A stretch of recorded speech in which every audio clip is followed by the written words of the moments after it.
Sustento lang naman ang nais ni Jessie na makuha ng anak niya mula sa ama nito. Pero mas inuuna pa ni John ang mga barkada niya kaysa ang magbigay ng pera sa anak.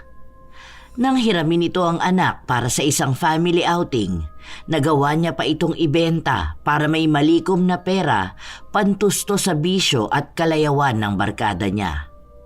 Dahil sa lubos na galit na nararamdaman ni Jessie sa sinapit ng anak, ang pambabarang na lang ang kanyang naging takbuhan. Magagawa nga kayang maisalba sa kasamaan kung ang kadiliman ang magiging sandata o magdudulot lang ito ng mas malaking dagok sa buhay ng bawat isa. John, ilang linggo na kitang hindi makausap. May sakit ang anak mo, hindi ka man lang ba magbibigay ng sustento kahit na magkano?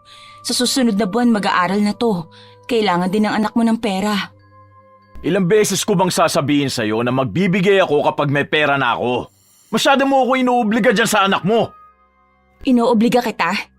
Ano ka ba sa tingin mo? Tatay ka ng anak ko. Obligasyon mo na sustentuhan siya.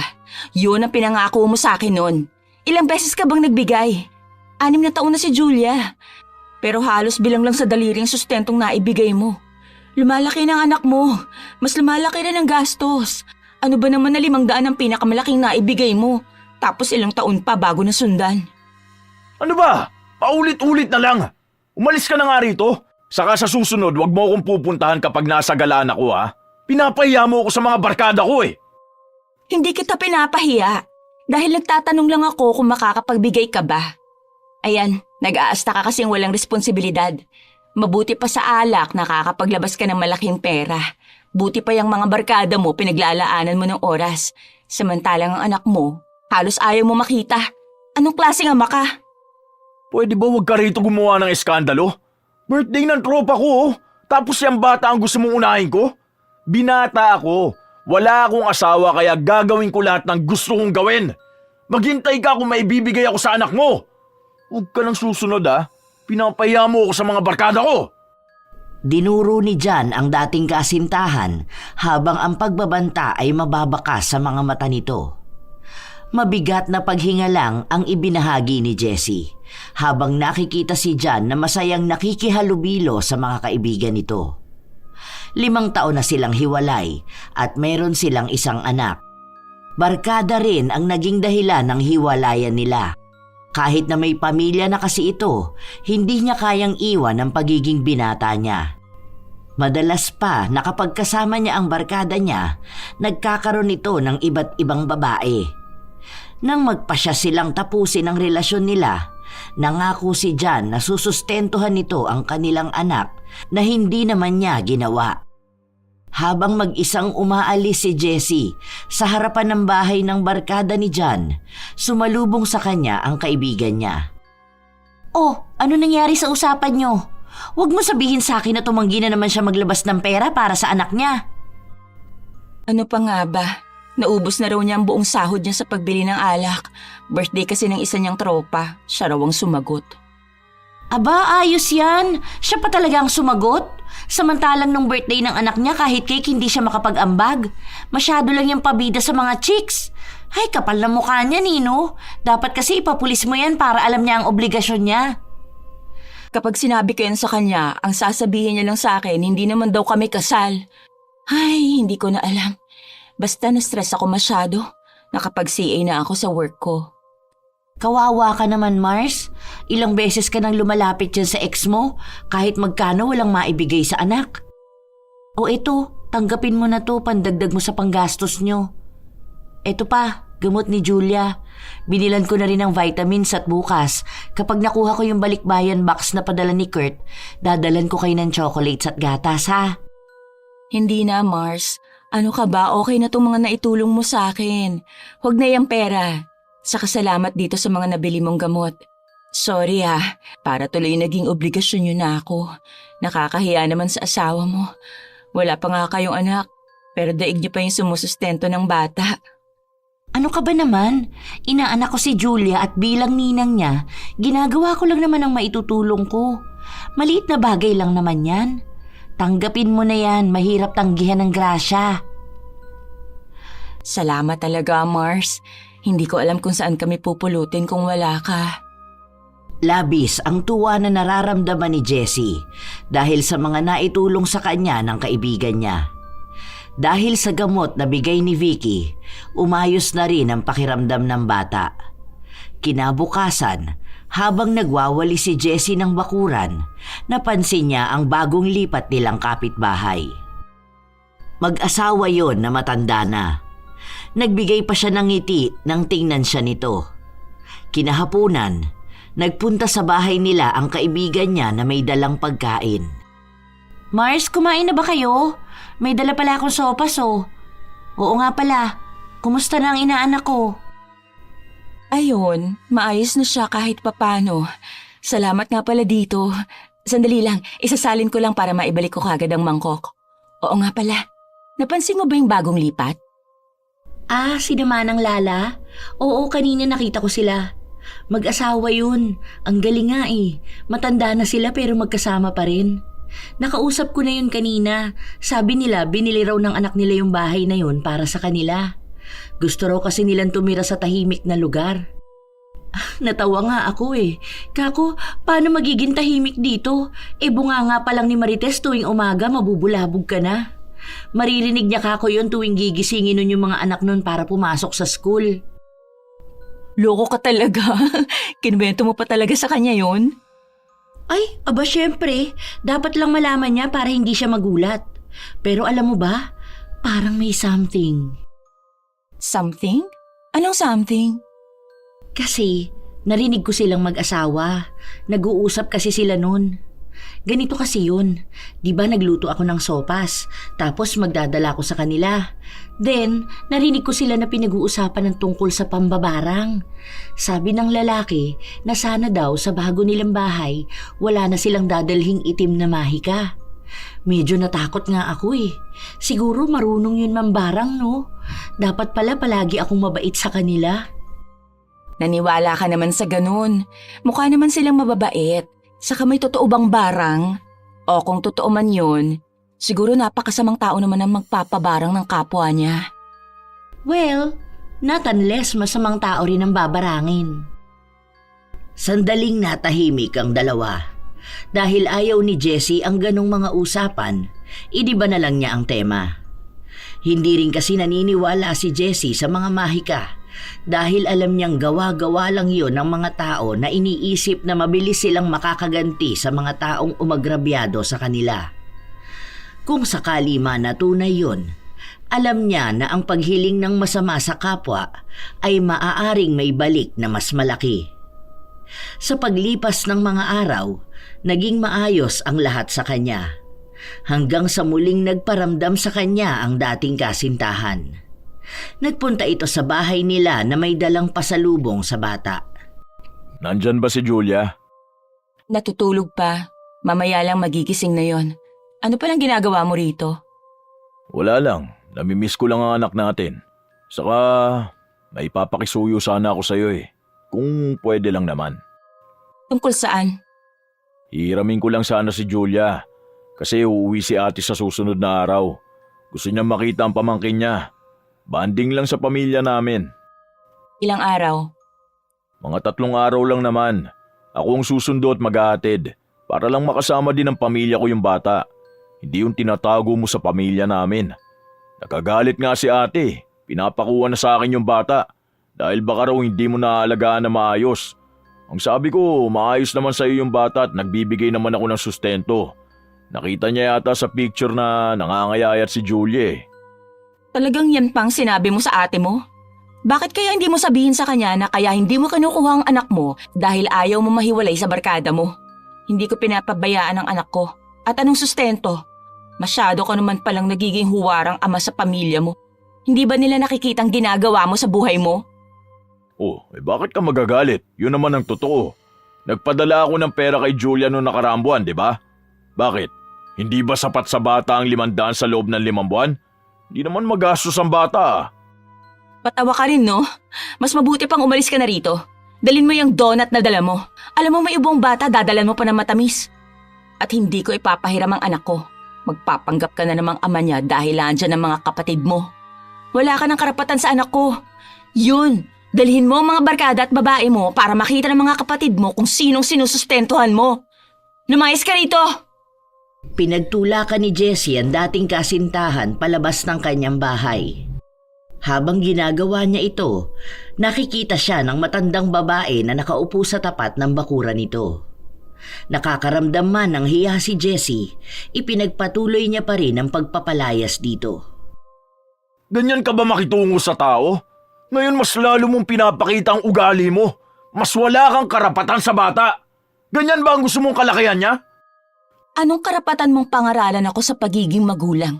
Tanungin mong sarili mo kung naging ama ka ba sa kanya. Kinakailangan mo lang ang bata kapag alam mong nandyan ang mga ate mo.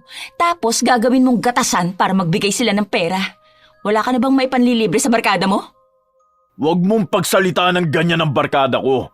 Dahil sila lang ang nandyan para sa akin. Sila lang ang nagpapasaya sa akin. Yun naman pala. Eh di sa kanila ka na lang. Total wala ka namang nagiging ambag sa anak ko. Kaya wala kang karapatan maging ama sa kanya. Nakikita mo lang ang bata kapag alam mong may pakinabang ka sa kanya. Lumayas ka! Pabalagbag na isinarado ni Jessie ang pinto. Nanginginig din siya sa galit dahil sa mga pinagsasabi sa kanya ng dating kasintahan. Ilang taon na niyang tinitiis ang ugali ni John dahil iniisip niya ang kalagayan ng kanyang anak. Ayaw niya kasi na pati si Julia ay magalit sa tatay nito. Pero mukhang kahit na anong iwas niya, ganun pa rin ang kalalabasan.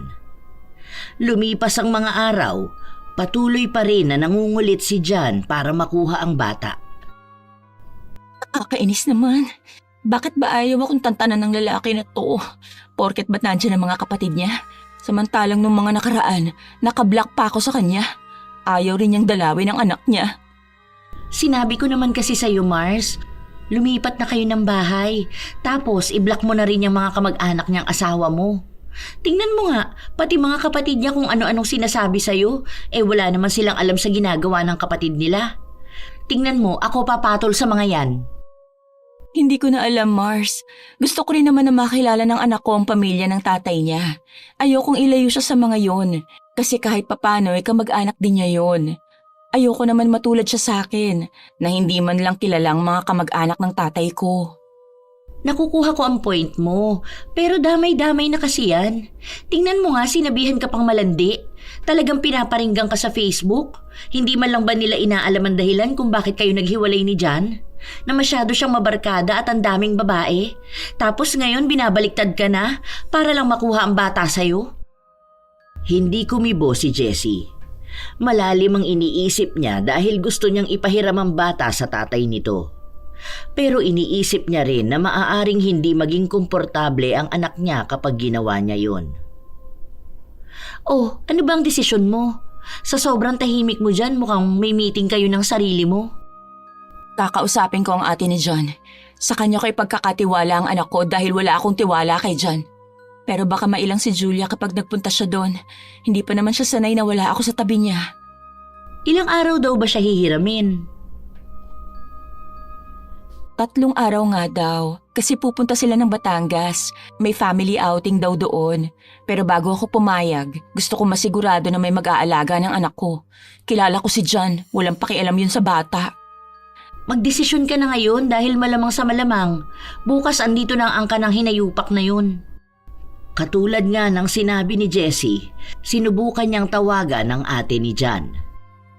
Nangako naman ito na aalagaan nila si Julia. Sila ang susundo sa bata at sila rin ang maghahatid. Kasama rin daw nila ang mga magulang nila kaya makasisigurado siyang hindi pababayaan ang apo nila. Kahit na may pag-aalangan ay pumayag si Jessie.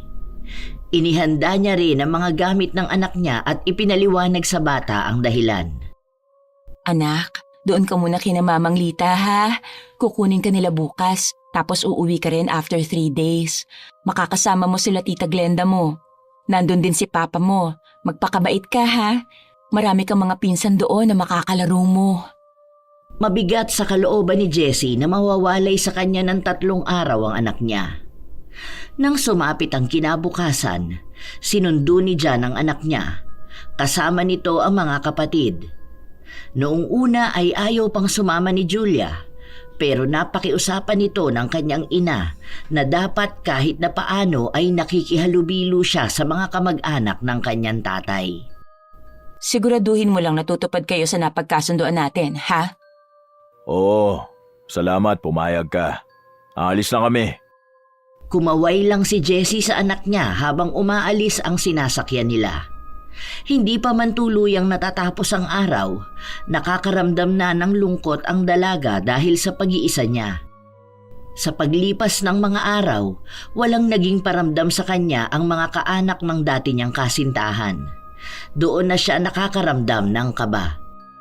Bakit ba walang sumasagot sa kanila? Kanina ko pa sila tinatawagan. Anong oras na hindi pa nila dinadala ang anak ko? Sinubukan mo na bang tawagan ng nanay niya? Kapag wala pa rin yan hanggang mamaya, puntahan natin sila sa bahay nila. Ay naku, wag naman sana nilang iluwas sa malayo ang bata. May anak ba yung ate ni John? Yung galing sa abroad? Wala eh. Alam ko hindi na yun magkakaroon ng anak kasi ang naalala ko na operahan yun sa matres. Kaya malabo na siyang magkaroon ng anak. Duda nga ako. Kanina pa ako kinakabahan kasi dati pa lang kinakausap niya na ako na aampunin daw nila ang anak ko. Paano kung tuluyan nilang kunin si Julia? Hindi ako papayag, Mars. Huwag ka talagang papayag. Ang kapal naman ng mukha nila para kunin ng bata. Naku, huwag na tayong maghintay pa. Puntahan na natin ang walang yamong ex. Sunduin na natin ang inaanak ko. Pati ako nahihirapan sa pinagdaraanan mo eh. Naaawa na ako sa iyo, Mars. Sinamahan ni Vicky ang kaibigan niyang puntahan ang tinutuluyan na bahay ni John.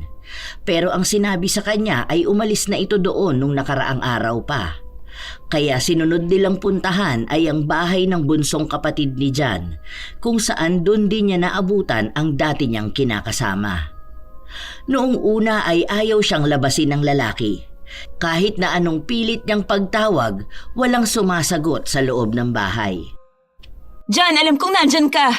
Lumabas ka dyan. Harapin mo ako. Huwag ka maging duwag. Nagpatuloy si Jessie na kalampagin ang gate ng bahay. Nang nakukuha na niya ang atensyon ng mga tao sa paligid, lumabas ang kapatid ni John. Pilit siyang pinapaalis nito. At ang sabi ay tatawag ito ng pulis, pero hindi natinag si Jessie. Hinamon niya ang mga ito na kung tatawag sila ng pulis, malalaman din ng mga yon ang kalokohan na ginawa ng kapatid niya. Walang pakialam ang dalaga. Wala sa kanya ang takot dahil ang mas mahalaga sa kanya ay ang mabawing muli ang anak niya. Dahil wala na ring magawa pa si John, lumabas ito para kausapin si Jessie. Sinabi ko na nga ba? Ilang beses ka bang pagtatakpan ng pamilya mo? Nasaan na si Julia? Hindi ba sinabi ko sa iyong ihatid mo siya sa akin ng maaga? Nasaan ang anak ko? Ilabas mo siya! Ano ba? Masyado ka skandalosa, Jessie. Wala na si Julia. Kinuha na ni ate. Siya na magpapalaki at mag-aalaga sa bata. Huwag mo na silang guluhin at mas mainam na umalis ka na rito. Nanggugulo ka pa eh. Hindi ka man lang ba nahihiya sa ginagawa mo? Ano? Bakit mo binigay ang bata? Anong karapatan mo?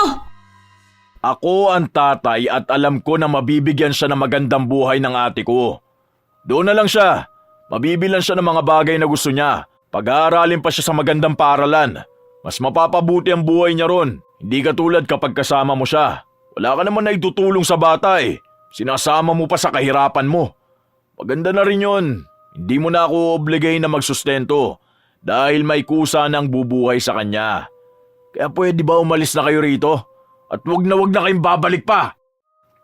Walang hiya ka! Ibalik mo ang anak ko. Wala kang kwenta. Ano karapatan mong ipamigay ang anak natin? Anong akala mo sa kanya? Tuta na pwede mong ipamigay sa kung sino lang? Ibalik mo ang anak ko. Dahil sinabi ko sa iyo, John, kahit hamunin niyo ako ng patayan, hindi ko kayo tatantanan. Wala akong pakialam sa impluwensya ng pamilya mo. Dahil kung para sa anak ko, lahat kaya kong gawin. Ano bang pinuputak mo? Bata lang yun. Saka hindi ko na maibinigay kung kani-kanino lang ah. Inaalagaan siya ng ate ko. Alam mong mayaman si ate, kaya niyang bigyan ng marangyang buhay ang bata. Ayaw mo ba yon? Wala ka ng responsibilidad at pwede ka na rin maging buhay dalaga. Huwag ka na magpanggap na akala mo hindi mo pinangarap na maging malaya ulit. Ayan na, wala ka ng anak. Pwede ka na ulit magpakasaya sa labas. Yun na lang ang gawin mo. Kesa magmukha kang tanga at desperada na ng gugulo sa akin.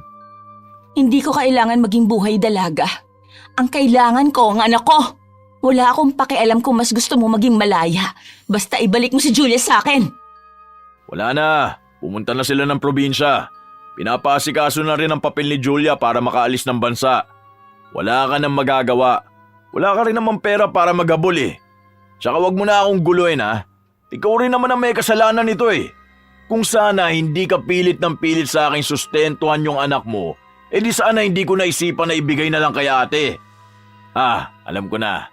Baka hinahabol mo yung pera na bigay ni ate. Sige. Ito. May 2,000 pa akong natira dito eh. O ito. Tanggapin mo na para dyan sa katahimikan mo. Inabot ni Jan ang pera kay Jessie na para bang pinagbentahan lang ito ng gamit, kung saan may porsyentong makukuha ang dating kasintahan. Pero agad din itong isinampal pabalik sa kanya. Hayop ka! Wala kang kaluluwa. Binenta mo ang anak mo para lang magkaroon ng pera pantusto sa bisyo mo. Walang iyak. Hindi ko kailangan ng pera na yan. Ibalik mo ang anak ko! Hayop ka! Nasaan si Julia? Anak ko yon. Hindi siya basta bagay lang na ipagpapalit sa pera. Sabihin mo kung nasaan ang ate mo ngayon. Kami ang kukuha kay Julia. Wala ka talagang kwentang ama. Sana sarili mo na lang ang ibinenta mo. Pwede ba huwag ka na makialam sa problema namin? Kaming dalawa niyang kaibigan mo nag-uusap kaya huwag kang umepal. Palibasa di ka magkaroon ng anak eh. Saka wala nga akong alam kung nasan sila, di ba? Basta binigay ko ng bata. Kahit maglupasay pa kayo dyan, wala kayong mahihita sa akin. Huwag nyo nang hanapin. Maalagaan siya ng ate ko. Iiyak-iyak ka pa dyan? Kala mo naman kaya mong buhayin si Julia. Kung kaya mo sana siyang buhayin, di sana hindi ka na nanghihingi ng sustento sa akin. Naririnig mo bang sarili mo, John? Hindi ka man lang ba kinikilabutan sa mga sinasabi mo? Sarili mong dugot laman, pero tinuturing mong parang basura. Anak mo yun. Hindi lang yun basta kung sino. Ganyan ka ba pinalaki ng mga magulang mo? Bakit hinahayaan ka nilang ganyanin ang sarili nilang apo? Tarantado ka! Huwag mong pagsasabihan ng ganyan ng mga magulang ko ha. Alam kong ginagawa ko at wala silang problema doon. Ano man tingin mong ginawa ko sa bata? Binibigyan ko lang siya ng magandang buhay. Ayoko na makipagtalo pa sa'yo. Wala akong panahon at masakit ang ulo ko. Huwag nyo nang dagdagan pa. Lumayas na kayo rito. At huwag nyo nang tangkain pang bumalik at manggulo rito ha. Hindi matanggap ni Jessie ang mga balitang nalaman niya. Nanghihina ang tuhod niya sa mga salitang lumalabas sa bibig ni Jan. Patuloy siyang nagwawala sa labas ng bahay, pero para bang walang nakakarinig sa hinanakit niya. Sa katunayan ay hindi nga niya alam kung paano siya nakauwi sa kanila. Ang pakiramdam niya lang ay nakalutang siya sa alapaap at nawawala ng direksyon ang buhay. Hindi rin siya makausap ng kaibigan niya. Nasisiraan na siya ng bait, lalo pa sa kakaisip kung kumusta na ang kalagayan ng kanyang anak. Masyado pa itong bata para maranasan ang ganoong klase ng bagay. Walang iya talaga yang si Jan. Nanggigigil talaga ako sa kanya. Sa oras lang talaga na mabawi natin si Julia, naku sisiguraduhin kung hindi na yan makakalapit sa anak niya. Wala siyang kwentang tatay. Ang kapal ng mukha. Iwan mo muna ako. Hindi pwede, sasamahan kita. Aalamin natin ang lahat kung saan natin makikita ang anak mo. Hindi pwede yung ganito. Alam ko na nahihirapan ka rin makapag-isip. Huwag kang mag-alala, Mars. Malalampasan mo to. Idedemanda natin sila. Mapaaraw man o gabi, walang humpay na umiiyak si Jessie. Nawala na rin siya ng trabaho dahil wala siyang ganang kumilos. Naging baldado siya ng sarili niyang isipan. Nawawalan din siya ng gana kumain. Mabuti na lang at naroon ang kaibigan niya para gabayan siya. Ilang beses na silang lumapit sa mga pulis at sa kinauukulan, pero palagi lang silang binabasura. Isang mataas na opisyales sa lugar nila ang kamag-anak ni Jan, at ang ibang mga pulis sa kanila ay barkada ng pamilya nila. Kaya mas lalo nilang nararamdaman na wala silang kakampi. Isang araw, umalis na mag-isa si Jessie. Pinuntahan niya ang dating kasintahan. Pinakiusapan niya ito ng ilang beses dahil hindi niya maatim na lumilipas ang mga araw pero wala siyang nagiging balita sa kanyang anak. Pero katulad lang sa mga naunang tagpo, pilit siyang pinagtatabuyan ito. Ano bang ginagawa mo? Tumayo ka nga dyan. Mas lalo mong pinagmumukhang kahiyaya ka. Talagang lumuhod ka pa ha? Tumayo ka dyan. Tumayo ka o sisipain kita. Para kang tanga dyan. Umiiyak-iyak ka pa. Tumayo ka na sinabi! Parang awa mo na. Kailangan kong makausap ang anak ko. Hindi ko na alam kung anong nangyayari sa kanya. Nakakainom ba siya ng gamot o kung nakakakain ba siya ng maayos? Sige na, maawa ka na. Ibalik mo na sa akin ang anak ko dyan. Hindi ako sinasagot ng ate mo o kung sino man sa mga magulang mo. Maawa ka naman. Hindi ko na kayang tiisin ang lungkot. Gusto kong makuha si Julia. Hindi ako madadaan dyan sa paluhod-luhod mo. Kahit umiyak ka pa ng dugo at magmakaawa ng wagas, wala akong pakialam. Bakit ba hindi mo na lang tanggapin na wala na nga ang anak mo? Hindi mo na siya makikita. Hindi na siya si Julia at hindi na ikaw ang nanay niya. May bago na siyang pamilya. Sinabi ko na nga sa'yo na huwag ka nang pupunta rito, di ba? Hindi ka ba nahihiya sa mga barkada ko? Tignan mo, pinagtatawanan nila tayo. Buwisit naman. Hanggang ngayon ba habol ka ng habol sa akin? Bigyan mo naman ako ng kahihiyan, Jessie. Ang kailangan ko lang ay ang anak ko. Ibalik mo siya sa akin. Pangako hindi na kita guguluhin kahit kailan. Ibalik mo lang sa akin si Julia. Wala ka nang maririnig na kahit na ano.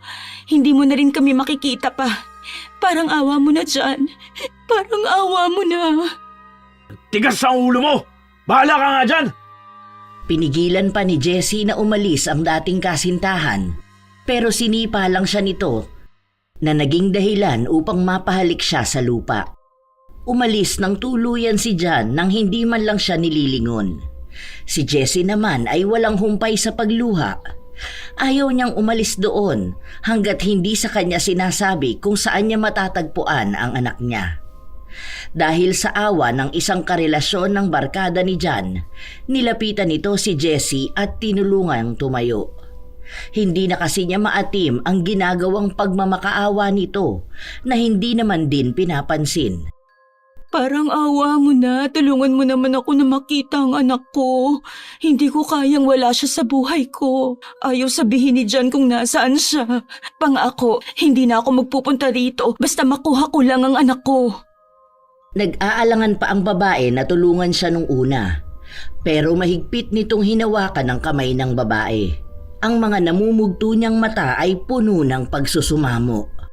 Alam kong ina ka rin. Hindi mo rin gugustuhin na maranasan ang pinagdaraanan ko ngayon. Maawa ka na sa akin. Alam kong nararamdaman mong pagiging desperada ko.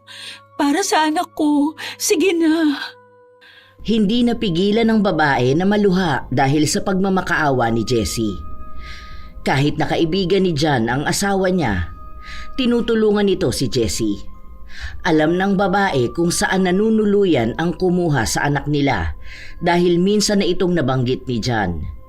Doon lang nalaman ni Jessie na hindi pala ate ni John ang umampon sa bata. Ibinenta ni John ang anak niya sa mag-asawang nakilala nito sa internet. Sa halagang 15,000, ibinigay niya si Julia. Ipinakita ng babae ang litrato ng mag-asawa at kung saan nila ito maaaring makita. Inuusig na kasi siya ng kanyang konsensya, lalo pa at nalaman niyang minamaltrato ng mag-asawa ang bata. Sadista kasi ang mga umampon kay Julia. Alam na yon ni John, pero binaliwala niya lang ang mga babala sa kanya dahil mas nanaig sa kanya ang pangangailangan sa pera. Nang makakuha ng impormasyon si Jessie, agad siyang nagpasama sa kanyang kaibigan para puntahan nila ang bahay na pinaglalagyan ng anak niya. Hindi na siya mapakali at ayaw na niyang mag-aksaya pa ng oras. Ito! Ayan mismo! Mars, nakita ko na yung bahay! Diyan mo nga itabi sa kulay gray na gate, kuya. Ito yung address na binigay ng asawa ni Archie. Ito rin yung picture na nakita ko sa map. Pasukin na natin. Gusto ko na makita ang anak ko. Bilisan na natin, Mars. Huy, teka sandali lang Jessie. Hintayin mo ko. Mars, maghinay-hinay ka. Nagmamadaling magtungo si Jessie sa bahay ng mag-asawang pinagbentahan kay Julia. Nang sunod-sunod niyang pagkatok, nakaistorbo sila sa mga kapitbahay. May mga naglabasan pa para tingnan ang nangyayari. Mukhang kahit ang mga kapitbahay ay alam na ang dahilan kaya sila nagpunta roon. Lumabas kayo dyan! Ilabas niyo ang anak ko! Lumabas kayo! Halos magiba na ang pinto ng bahay sa pagkatok nila. Ilang saglit pa bumukas ang pinto. Isang matandang lalaki ang bumungad sa kanila. Bakas ang tapang sa tindig ng katawan nito at kung paano ito tumingin sa kanila. Napansin din ni Vicky na may hawak itong kahoy. May mga dugo pa roon. Mukhang sariwang dugo. Gusto lang naming bawiin ang bata na ibinenta sa'yo ng isang lalaki. Labas mo ang anak ko! Alam kong nandyan ang anak ko! Walang iya kayo! Ano karapatan niyo saktan ng anak ko? Pinapalaya sila ng matandang lalaki pero hindi umalis ang magkaibigan. May mga kasama rin silang mga lalaki dahil naisipan ni Vicky na kakailanganin nila ng tulong kapag nagkaroon ng sapilitang pagbawi sa bata. Hindi nga siya nagkamali dahil lumaban ang lalaki. Pinagpapalo sa kanila ang kahoy na hawak nito. Doon na tuloy ang nagkagulo. Kahit nasugatan si Jessie, nagawa niyang pumasok sa loob ng bahay. Naabutan niya pa ang matandang babae na galing sa isang kwarto. Ikakandado na sana ito ng babae pero agad na tumakbo papunta roon si Jessie at malakas itong itinulak. Agad niyang binuksan ang pinto kung saan niya nakita ang anak niya na nakahiga sa kama at hinang-hina. Maraming pasa ang katawan at sobrang payat. Nakakapanghina ang tagpong ito para sa isang ina. Anak ko, anong nangyari sa'yo? Halika, sumama ka na kay mama. Umuwi na tayo, anak ko. Kawawa ka naman, anak. Hindi mapigilan ni Jessie na maiyak sa sinapit ng kanyang anak. Dahil sa kaguluhang nangyari, may mga dumating na pulis upang pigilan sila. Doon nakakuha ng tulong si Jessie na mabawi ang anak niya. Doon lang nila nalaman na marami na palang naging kaso ang mag-asawang ito pagdating sa bilihan ng mga bata. Bumibili sila ng mga bata para sadistahin. Kaya mas lalong nangingibabaw ang galit na nararamdaman ni Jessie sa ama ng anak niya. Nakauwi na rin sila sa bahay na walang humpay sa pag-iyak si Julia. Nanginginig siya sa takot. Diyos ko po, anong nangyari kay Julia? Kawawa naman ang bata. Masyadong sadista ang mag-asawang yon. Mabuti na lang at nakuha natin kaagad ang bata. Baka kung tumagal pa bangkay na ang abutan natin. Hindi ko kayang tingnan ng matagal ang inaanak ko. Grabe, sobrang bigat ng dibdib ko. Mas lalo ako nang gagalaiti sa galit sa walang yang tatay niyan. Kung nakikita niya lang ngayon ang ginawa niya sa anak niya. Kaso, halangang kaluluwa noon para makaramdam ng awa sa bata. Doon na lang natin yan pag-usapan sa labas, Mars. Mabuti na lang at nakatulog na si Julia at kumalma na. Maraming salamat pala sa tulong mo. Hindi ko alam ang mangyayari kung wala ka. Maraming salamat, Mars. Ang dami kong problema na dinadala sa'yo. Pasensya ka na ha, kung pati ikaw nagugulo ko na. Ay, ano ka ba? Wala yun. Huwag kang humingi ng pasensya, Mars. Basta ang mahalaga sa akin, nakuha na natin ulit si Julia. Basta sinasabi ko sa'yo huwag na huwag kong makikitang lalapit yung tatay niyan sa anak mo. Baka hindi ko mapigilan ang sarili ko. Naku, siya ang bubugin ko. Hindi man lang niya naisip kung anong mangyayari sa anak niya. Napakahalang at walang kwentang tatay. Grabe, ibinenta ang anak.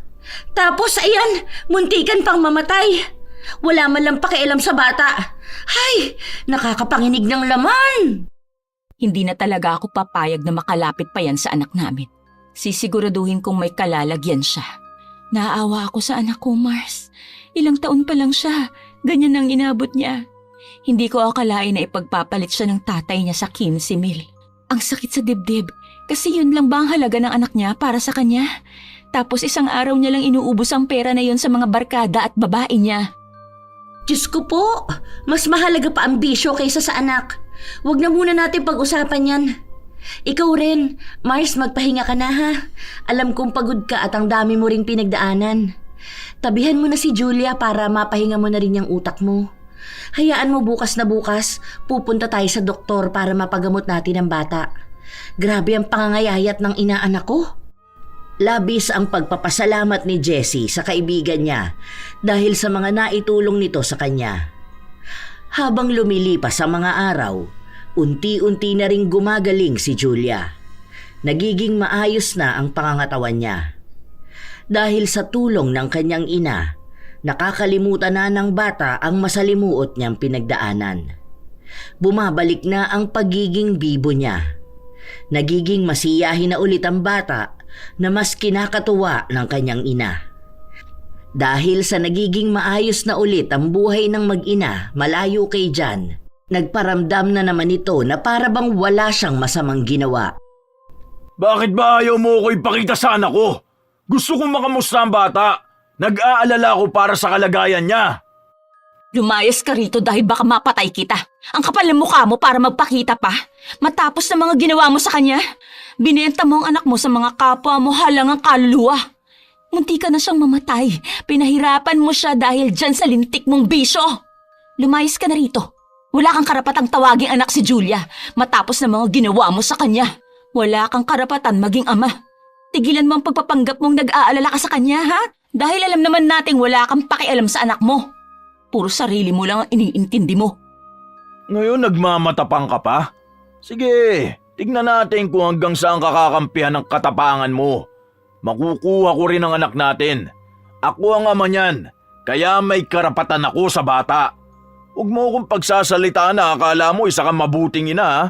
Dahil kung mabuti kang ina, dapat alam mo kung paano siya mabibigyan ng magandang buhay.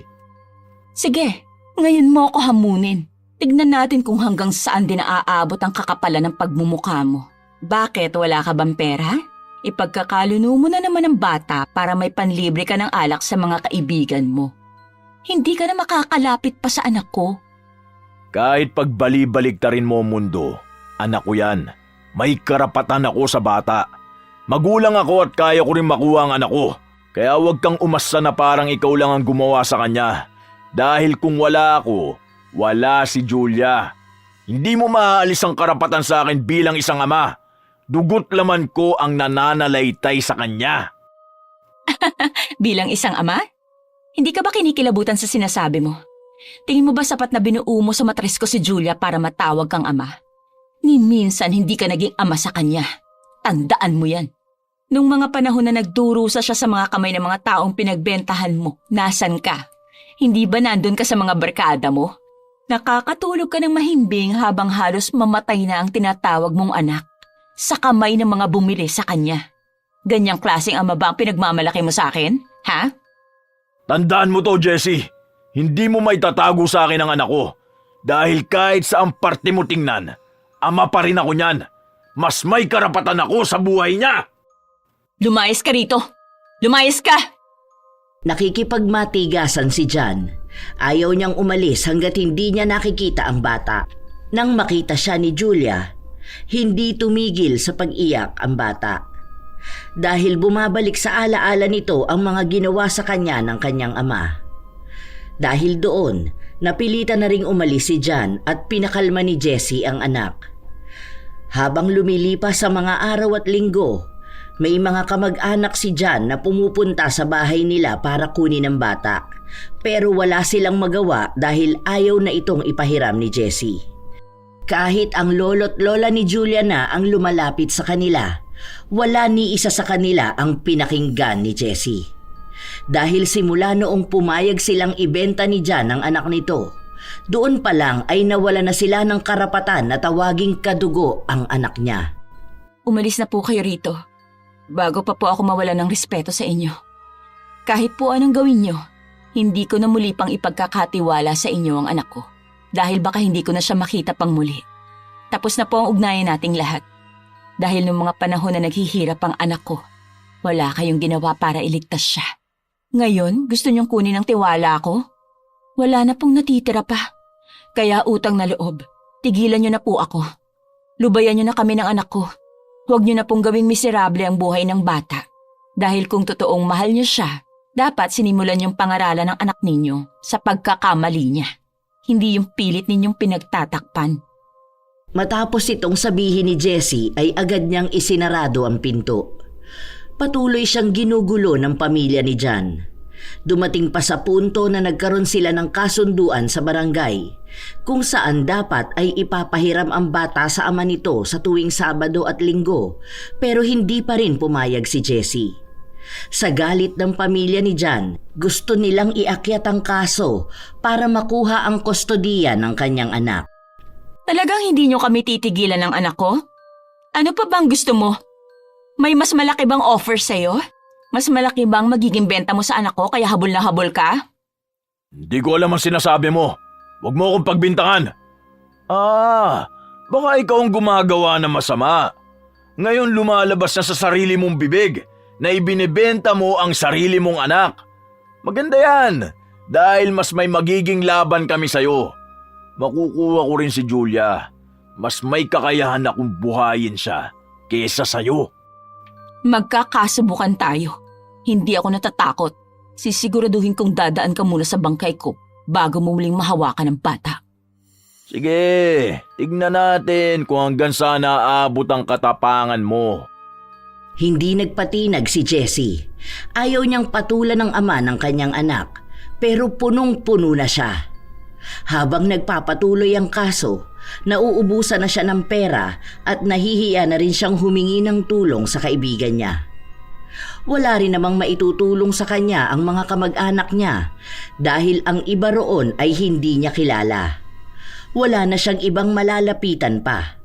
Pero ayaw niyang isuko ang pakikipaglaban dahil sa oras na mapasa kamay ni John ang bata, mas masalimuot na buhay pa ang haharapin nito.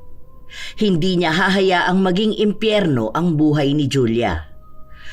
Habang nakaupo sa bakuran si Jessie, nilapitan siya ng matandang kapitbahay. Mukha atang malalim ang iniisip mo, iha. Kanina ko pa kasi napapansin na nakatulala ka dyan. Opo. May problema lang po akong gustong maresolba. Nahihirapan na po ako. Pero gusto kong ilaban ang anak ko. Konti na lang, mababawi na siya sa akin ng tatay niya. Natatakot po ako sa maaaring mangyari sa anak ko. Mapapahamak lang siya. Alam ko na ang gagawin sa kanya ni John dahil minsan na siyang binenta nito. Sa sobrang kademonyo ng lalaking yun, alam kong uulitin niya lang yun. Handa niyang ipagpalit ang anak ko sa konting halaga. Baka may maitutulong ako sa'yo. Hindi na po. Salamat na lang po. Nakakahiya naman po dahil bagong salta lang kayo rito pero palagi niyong nakikita ang problema ko. Pasensya na po kayo. Pero ayos lang po. Alam mo, marami na akong nakilalang tao na katulad mo. Pero alam mo bang ang katulad mong lumalaban ng patas, walang kayang ipanalo sa mga taong ubusan ng yaman ng gusto. Sa tanda kong ito, iba't ibang klase na ng tao ang nakasalamuha ko. Alam ko kung paano sila lumaban at alam ko kung paano natatalo ang mga taong umaasa sa patas na hustisya. Ano pong ibig niyong sabihin? Gamitan mo sila ng itim na mahika. Ilabas mo ang galit mo sa pamamagitan ng bagay na uubos ng pera nila pero hindi nila mahahanap ang lunas. Kaya kitang tulungan na lumaban sa kanila. Sandaling natigilan si Jessie sa mga sinabi ng matandang babae. Para bang lumalamig ang simoy ng hangin at may bumubulong sa kanya bilang pagsang-ayon pero may pagtataka pa rin. Pasensya na po pero hindi ko tatanggapin ang tulong niyo. Hindi ko po maaatim na may masasaktang tao sa pamamagitan ng itim na kapangyarihan. Lalaban po ako ng patas dahil mas naniniwala po akong may hustisya pa rin. Saka natatakot po ako sa maaaring maging balik niyan sa akin. Pag-isipan mong mabuti, iha. Kapag kailangan mo ng tulong, narito lang ako para sa'yo. Puntahan mo lang ako kapag nakapagdesisyon ka na. Hindi na naalis pa sa isipan ni Jessie ang mga salitang binitawan sa kanya ng matandang kapitbahay. Para bang may kung anong enerhiya rin na humihila sa kanya para gawin yun. Pero mas pinaninindigan niya ang hustisya na makukuha niya. Pero wala siyang napala, mas nanaig ang kabilang panig na makuha ang kustodiya ng kanyang anak. Dahil wala siyang trabaho at walang kabuhayan, mas piniling ibigay ang bata sa tatay nito. At kahit na anong pagmamakaawa niya, hindi siya dinidinig ni Numan. Pakiramdam niya ay pinagkakaisahan siya ng lahat. Hindi niyo pwedeng kunin sa akin ang anak ko. Huwag niyo siyang ilayo sa akin. Parang awa niyo na. Kaya ko siyang buhayin at bigyan ng magandang buhay. Sinabi ko naman kasi sa'yo na wala kang panalo sa amin. Ngayon magmamakaawa ka? Magpaalam ka na kay Julia dahil paniguradong hindi mo na siya makikita kapag lumayo na kami. Ayaw mo kasi maniwala sa akin na hindi uubra yung pagmamatabang mo at yung pagpapaawa mo. Ginagawa mo lang katatawanan ng sarili mo, Jessie. Bakit naman ganun? Dapat sa nanay pa rin ang bata, lalo na at may kaso kang pagbebenta sa anak mo noon. Hindi ito makatarungan. Bakit mas pinapaboran kayo ng batas? Lumalaban kami ng patas pero bakit kayo ang pinapanigan? Nasaan ang hustisya doon? Simple lang yan.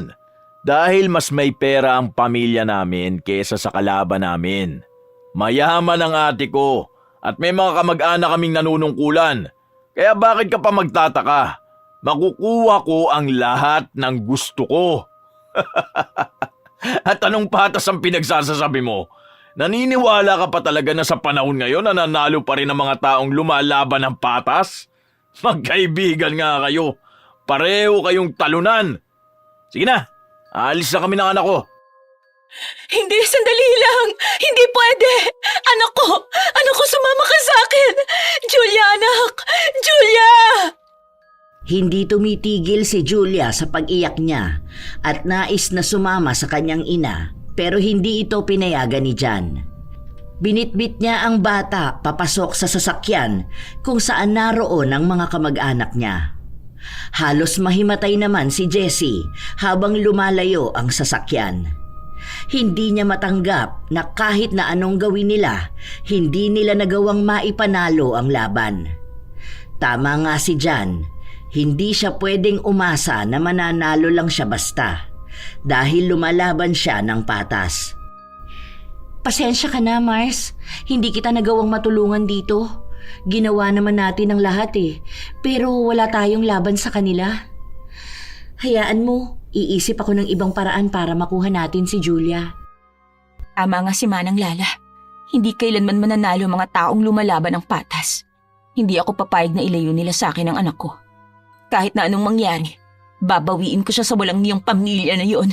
Hindi pa dito natatapos ang lahat ng to. Hintayin nila ang paghihiganti ko. Buo na sa loob ni Jessie ang desisyon na gawin ang inaalok sa kanya ng matandang kapitbahay. Yun na lang ang tanging makakapitan niya. Kakapit na siya sa itim na kapangyarihan, mabawi lang ang anak niya at makapaghiganti sa mga nang-api sa kanya. Teka, gusto mong ipabarang si Jan? Wala na akong pagpipilian. Ito na lang ang makakapitan ko ngayon. Wala akong laban sa kanila. Gusto ko silang gantihan lahat. Kahit pa sa paraan ng pag-anib sa itim na kapangyarihan, gagawin ko. Sandali lang, Mars. Pag-isipan mo namang mabuti ang mga desisyon na gagawin mo. Oo, naiintindihan kita. Alam ko na gusto mong makaganti sa kanila. Pero sana wag naman sa ganitong paraan.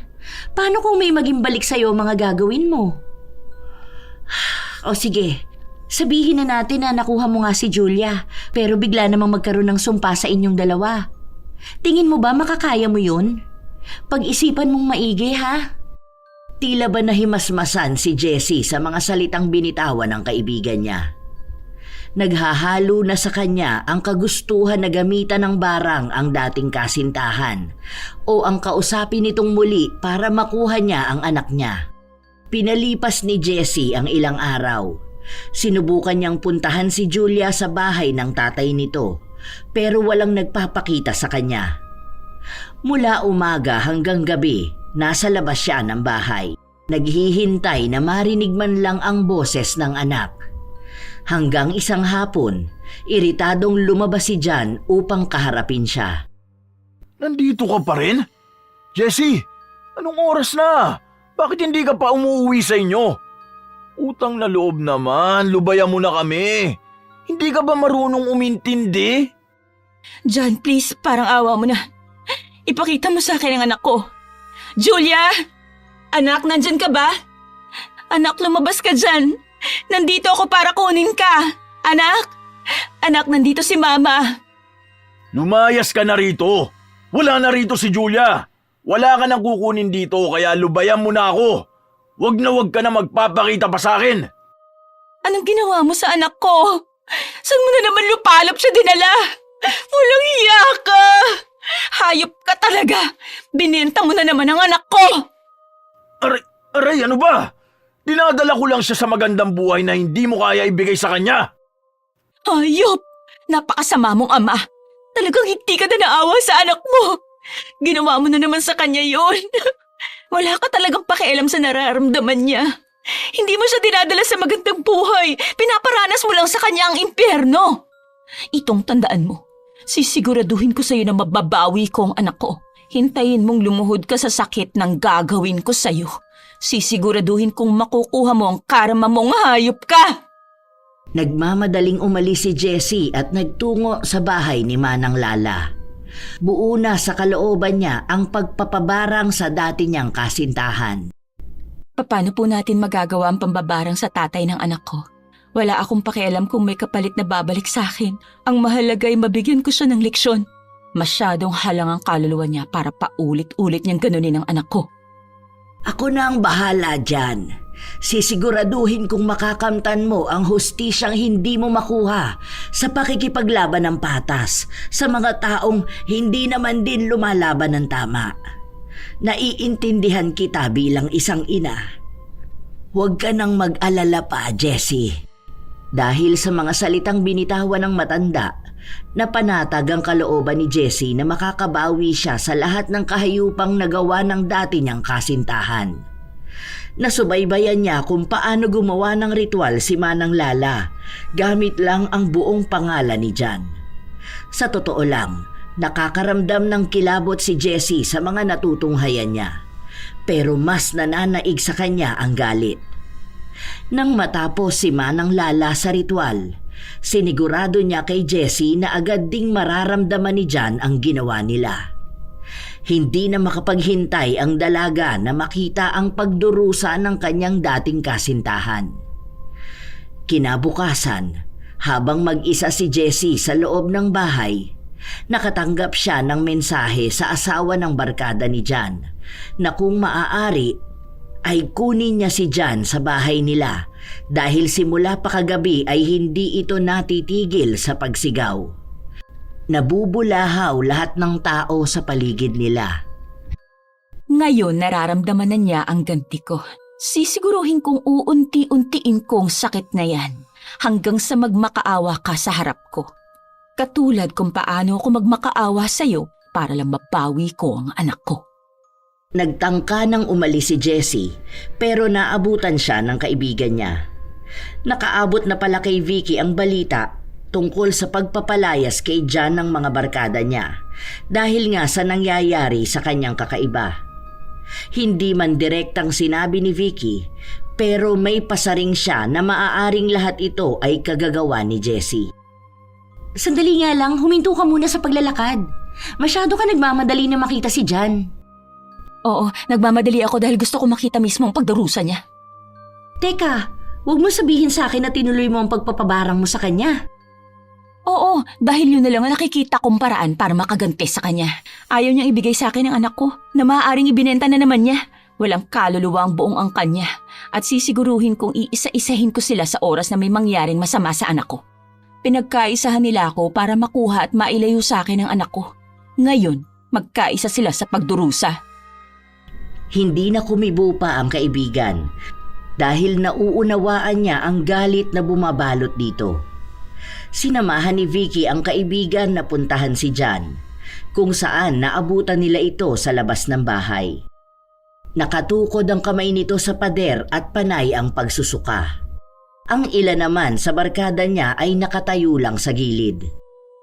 Nang makita nila si Jessie, nakisuyo ang mga ito na dalhin ng dalaga si Jan sa bahay nito dahil walang oras sa mga barkada niyang ihatid pa siya. Pero tumanggi si Jessie. Ano pa bang ginagawa mo rito? Gusto ko lang makita ang nangyayari sa'yo.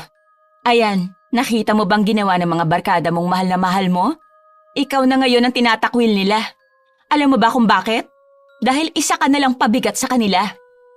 Kung nagpakita ka lang para pagtawanan ako, umalis ka na. Kaya ko ang sarili ko. Masama lang talaga. Ang sakit ng tiyan ko! Bakit ba ganito? Kagabi pa ako hindi makatulog. Napaluhod si Jan sa sobrang sakit. Kahit pa man nasa kalsada sila, hindi nagbigay ng kaunting awa si Jessie. Nasa likuran niya lang din ang kaibigan niya na hindi rin naman siya pinipigilan. Nagpatuloy ang pagsusuka ni Jan. Kulay berde ang suka niya at may maliliit na bulating nakahalo rito. Sa tuwing nakikita niya yon ay pinanghihinaan siya. Buisit! Ano yan? Bakit may ganyan sa loob ng tiyan ko? Baka kasi inuuod na ang bulok mong kaluluwa. Tama lang yan sa'yo para malaman mo kung anong pinaggagawa mong kahayupan. Nasaan ang anak ko? Sabihin mo kung nasan siya. Hindi ko... Hindi ko alam! Paanong hindi mo alam? Saan mo dinala si Julia? Ilabas mo ang anak ko! Nasaan ang anak ko? Sa bawat sigaw at galit ni Jessie, doon mas lalong lumalala ang sakit na nararamdaman ni Jan. Nakaluhod na lang siya at nakatukod ang mga kamay. Sa bawat suka niya, nagiging mas malala pa ang mga insektong nanggagaling sa bibig niya. Hindi niya magawang tingnan yon dahil sa pandidiri. Habang pinipilit ni Jessie na ilabas ng dating kasintahan ang anak nila, dumating naman ang kaanak ni Jan, kung saan kinuha siya ng mga ito. Sandali lang! Huwag niyo kunin ang lalaki na yan! Kailangan ko malaman kung nasaan ang anak ko! Ilabas niyo si Julia! Hindi siya pinakinggan ng mga kaanak ni Jan. Umalis sila at agad na nagtungo sa doktor. Kasunod naman nila ang magkaibigan. Hindi titigil si Jessie hanggat hindi niya nalalaman kung nasaan ang anak niya. Habang nasa ospital si Jan, hindi niya magawang sumuka. Tanging pagsigaw lang sa sakit ang nararamdaman niya. Hindi rin maipaliwanag ng mga doktor kung ano bang sakit ang dumapo sa kanya. Tinurukan na siya ng pampakalma pero wala ni isang gamot ang umepekto sa kanya. Hanggang sa inuwi na lang siya ng isa niyang kapatid. Hanggang sa makauwi sila, sumunod pa rin si Jessie para kausapin ang ate nito at itanong kung nasaan nga ba ang anak niya. Pero inaway lang siya ng mga ito at pinalayas. Grabe namang sama ng ugali ng pamilya ng ex mo, no? Ikaw pa ngayon na sinisisi kung bakit nagkagano ng kapatid nila. Tapos ikaw pa ngayon ang insensitive. Hinahanap mo lang ang anak mo. Mga buwisit eh. Hindi ko man sinusuportahan ang ginawa mo. Pero mukhang tama ka nga na ginawa mo yan sa kanya. Tingnan natin kung hindi yan magtanda. Hindi ako aalis dito hanggat hindi niya sinasabi kung nasaan ang anak ko. Kailangan ko makuha si Julia. Baka kung ano nang nangyayari sa kanya. Hindi tumitigil ang pagsigaw ni Jan kahit na nasa labas si Jessie. Rinig na rinig niya ang pagdurusa ng dating kasintahan. Alam niya na sa bawat minuto, mas lalong lumalala ang nararamdaman nitong sakit. Pero masyadong nagmatigas ang pamilya nito na kausapin si Jessie. Wala ni isa sa kanila ang humaharap sa kanya at sumasagot sa tanong niya kung nasaan ang kanyang anak. Ilang araw na ang lumipas, pabalik-balik si Jessie sa bahay ng kapatid ni Jan at nagbabakasakali. Pero wala siyang napapala. Narinig niya rin ang usapan na nangangayayat na nga si Jan dahil napapadalas na sumusuka ito na may mga kasamang insekto. Hindi rin ito nakakakain ng maayos. Habang nasa labas si Jessie, napansin niya na may dumating na albularyo. kung saan doon kumukonsulta ang kapatid ni Jan. Dahil sa takot niya na malaman ang ginawa niya, nagmamadali siyang magtungo sa bahay ni Manang Lala. Paano po yun? Mapapagaling po ba siya ng albularyo? Hindi pa ako tapos sa kanya dahil ayaw pa niya ring ibalik sa akin ang anak ko. Wala ni isa sa mga kapatid niyang kumakausap sa akin. Ano pong gagawin natin? Huwag kang mag-alala, Iha. Hindi siya gagaling hanggat hindi mo binabawi ang sumpa. Kahit na ilang albularyo pa ang tawagin nila, hindi nila makokontra ang ginawa ko. Dahil sa totoo lang, wala pang albularyo ang nakagawang makatalo sa akin. Pinaghandaan ko na yan bago pa natin gawin ang ritual. Paano po kung hindi niya ibalik sa akin ang anak ko? Habang buhay siyang magdurusa, makakaramdam siya ng kamatayan pero hindi siya lalamunin ito. Kahit ilang taon pa ang lumipas, patuloy siyang kakapitan ng sumpa. Ipaparana sa kanya ang impyerno kahit nabuhay pa siya. Magdurusa siya hanggang kailan mo gugustuhin. Sa katunayan, nakakaramdam ng tuwa si Jessie habang naririnig niya ang mga salitang yon. Katulad ng ipinangako sa kanya ng matandang manggagaway, hindi napagaling ng albularyo si Jan. Nanatili siyang nakaratay sa higaan, nanghihina, nangangayayat at parabang naghihingalo sa bawat oras. Isang beses, habang naghihintay si Jessie sa labas ng bahay, pinapasok siya ng ate ni Jan. Gusto siyang makausap nito. Pagpasok ni Jessie, doon niya lang ulit nakita ang kalagayan ng dating kasintahan. Hindi na ito halos makilala dahil butot balat na lang ito. Ang bilis bawiin ng lakas mo, hindi ba? Ang lahat ng mga kasamaan na ginawa mo sa amin ng anak mo, lalong-lalo na kay Julia, unti-unting bumabalik sa'yo. Namnamin mo yan ng maigi dahil alam kong mas magtatagal pa yan lalo. Kaya nga, gusto kitang makausap. Huwag natin pabain pa ang problema. Sabihin mo kung nasa ng anak ko at babawiin ko siya. Hindi ka man lang naawa sa kanya. Pinagpalit mo siya sa barkada mo na ngayon wala nang pakialam sa'yo dahil wala ka ng kwenta para sa kanila. Tignan mo, ngayon na naghihirap ka, may niisa ba sa barkada mo ang nag-abala na alagaan ka? Wala, di ba? Dahil kasama mo lang sila kapag maayos at masaya ka. Sila ang pinagpalit mo sa pamilya mo. Patawarin mo ako sa mga nagawa kong pagkakamali sa'yo. Ang dami kong na-realize nitong mga nakaraan. Hindi dapat ibang tao ang pinili ko. Patawarin mo ko, Jessie. Walang saysay ang kapatawaran sa isang taong hindi naman nagbabago. Kailangan ko ang anak ko, hindi ang pagsisisi mo. Ibinenta ko si Julia sa pinsan ko. Nasa Maynila sila ngayon. Pero pinakuha ko na kina mama. Baka mamaya nandito na rin sila. Ang dami kong pagkukulang sa anak ko. Ang dami kong maling nagawa. Sana bigyan mo ako ng pagkakataon na makapagbago, Jessie. Makakaya kitang patawarin, pero hindi para bigyan pa ng isang pagkakataon na pumasok sa buhay namin. Ibalik mo lang sa akin ang anak ko. Nagtangkang magsalita si Jan nang sandaling dumating ang kanyang mga magulang, kung saan dala na nito si Julia. Isang mahigpit na yakap ang ibinahagi ng bata sa kanyang ina. Labis ang lungkot at pangungulila nila sa isa't isa, kaya hindi na napigilan pa ni Jessie na maiyak. Nang matapos na yumakap ang bata sa kanyang ina, kinausap naman ito ang kanyang ama. Nakakaramdam ng awa si Julia sa kanyang tatay. Ang inosente nitong kaisipan ay nagbibigay ng busilak niyang awa.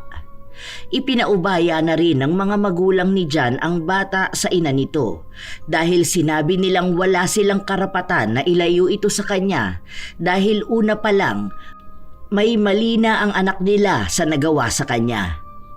Humingi rin ng tawad ang nanay ni Jan.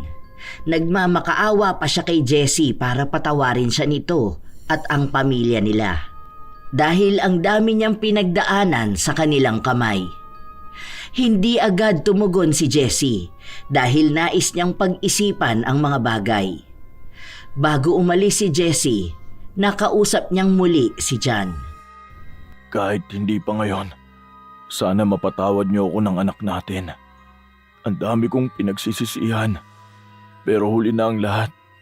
Alam kong wala na akong magagawa pa para maitama ang mga yon. Kaya ginawa ko na lang ang ikabubuti ni Julia. Alam kong maaalagaan mo siya ng maayos at hindi mo siya pababayaan. Magpaalam ka na sa anak mo dahil ito na rin ang huling araw na makikita mo siya. May hiling lang ako. Sana wag mo na kaming hanapin at guluhin pa kapag naging maayos ka na. Bumuo ka ng sarili mong pamilya at huwag mong iparanas sa mga magiging anak mo ang naranasan ni Julia sa'yo. Kung mapapatawad man kita pagdating ng araw, sana hindi na muli pang magtagpo ang mga landas natin. Salamat sa pangunawa mo sa akin, Jessie. At pangako, hindi ko na kayo guguluhin. Sana dumating ang araw na matutunan mo ring patawarin ako. Sinulit ni John ang mga sandali na kasama niya si Julia. Sa katunayan, ang dami sanang pagkakataon na makakasama niya ang anak niya, ngunit binaliwala niya yung lahat. Dahil wala siyang pakialam sa bata nung mga panahon na mas masaya siya kapag barkada niya ang kasama. Humingi rin siya ng tawad sa bata at pinaintindi ang mga nangyayari. Masyado pang mura ang kaisipan ni Julia para maunawaan ang lahat ng ito. Bago umalis ang mag-ina, nanghingi ng pera si Jessie bilang kabayaran ni John sa mga panahong wala siya para sa anak. Hindi naman nagdalawang isip ang ate ni John na magbigay ng pera. Matapos nito ay nagtungo na ang mag-ina sa kanilang bahay. Kinausap ni Julia ang kanyang mama tungkol sa kalagayan ng kanyang ama. Sinabi ng bata na sana ay gumaling na ang papa niya upang mabigyan ito ng pagkakataon upang magkaroon ng maayos na buhay. Mukha naman daw kasing nagsisisi ang kanyang ama at may natutunan na ito. Habang tulog si Julia, lumabas si Jessie kung saan naabutan niya ang kanyang kaibigan na nag-aabang sa kanya. Kumusta naman ang naging pag-uusap niyong dalawa? Mabuti naman at nakuha mo na si Julia. Anong balak mo ngayon yan? Nagpasya na akong umalis dito. Sinabi ko na rin sa kanya yon at sa pamilya niya. Nangako siya sa akin na hindi na niya kami guguluhin ng anak niya. Mukhang natauhan na siya sa mga nangyari sa kanya. Doon niya lang naisip na ang mga barkada niyang pinili noon ay siya namang magtatakwil sa kanya kapag nasa lowest point na siya ng buhay niya. Ang mahalaga sa akin ngayon, naibalik na sa akin si Julia at nagsisisi na ang tatay niya. Inamin niya na rin ang lahat ng pagkakamali niya. Ano nang gagawin mo? Nasa ilalim pa rin ng itim na mahi kasi dyan, di ba? Matatanggal lang yun sa oras na ipaalis mo ang sumpa. Gusto kong iwan ang lahat ng sakit sa lugar na to. Kaya iiwan ko na rin ang galit ko sa kanya. Gusto kong magsimula ng bagong buhay na hindi mabigat ang dibdib ko. Kaya ipapaalis ko na ang sumpa. Magpapatawad ako para sa kalayaan namin lahat. Agad na nagtungo si Jessie sa kanilang kapitbahay na gumawa ng ritual. Pinabawi na niya ang sumpa na ipinataw sa dating kasintahan. Napag-isipan na niya na tama na nga ang ibinigay nilang aral para malaman ni John kung ano nga ba talaga ang dapat niyang pahalagahan sa buhay niya. Hindi niya alam kung ano na ang mangyayari kay John. Ang alam lang ni Jessie, pinakawalan na niya ang sarili niya sa galit na gumagapos sa kanya. Nagsimula na rin siyang mag-empake ng mga gamit para sa pag-alis nila. Nagpaalam din siya sa kaibigan niya at sa mga taong naging malapit sa kanya. Isang araw, bago umalis ang mag-ina, napansin ni Jessie na paalis na rin ang mag-asawa na tumulong sa kanya. Nang kausapin niya ang mag-asawa, ang sabi nila ay pipiliin na ulit nilang makalayo sa nakararaming tao. Ayaw na ng asawa ni Manang Lala na gumamit ulit siya ng itim na mahika dahil lahat pala ng kanilang nililipatang bahay may taong nagagawaan ng ritual. Pero lahat yon ay pagtulong sa mga tao na nangangailangan. Tulong niya para sa mga tao na hindi kayang abutin ang pantay na hustisya. Nagpasalamat na lang muli si Jessie bago siya nagpaalam sa mga ito. Oh Mars, aalis na kami ng inaanak mo ha. Sa susunod na lang tayo magkita ulit. Ay, mamimiss ko talaga ang cute na inaanak ko. Sige, sa susunod kapag nakaluwas ako ng Manila, pupuntahan ko kayo. Mag-iingat kayo palagi, ha? Mamimiss din kita, Mars. Basta palagi mong tatandaan na nandito lang ako palagi kapag kailangan mo ng tulong. Naniniwala ako na magiging maayos din ang lahat. Umayos ka nga. Huwag mo nga akong pinapaiyak. Para kang tanga dyan. Pero salamat sa mga naitulong mo sa akin. Ganon din ako. Basta kailangan mo ng tulong, nandito ako palagi. Nagyakapan ng dalawa bago sila nagpaalam sa isa't isa.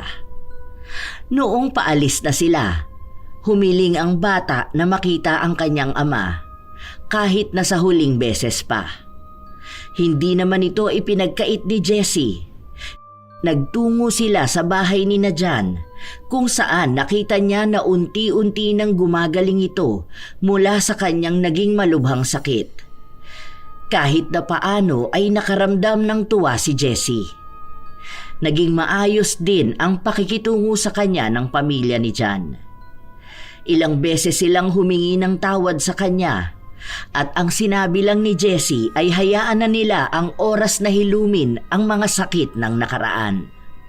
Sa huling pagkakataon na nakasama ni Jan ang kanyang anak, doon siya nagkaroon ng pagkakataon na maramdaman ang pagiging ama. Ngunit katulad sa naging kasunduan nila, hindi niya guguluhin ang mag-ina, ngunit bago pa man umalis sina Jessie, binago niya ang kasunduan. Binigyan niya ng isa pang pagkakataon si Jan para maging ama sa kanilang anak. Pumayag siya na paminsan-minsan ay makakasama ni Jan ang anak nila, pero kailangan munang maipakita ni Jan na nagbago na nga siya.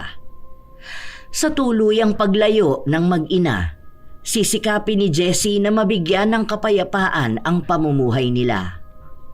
Ilalayo at iiiwas ang anak sa mga sakit na naramdaman nito.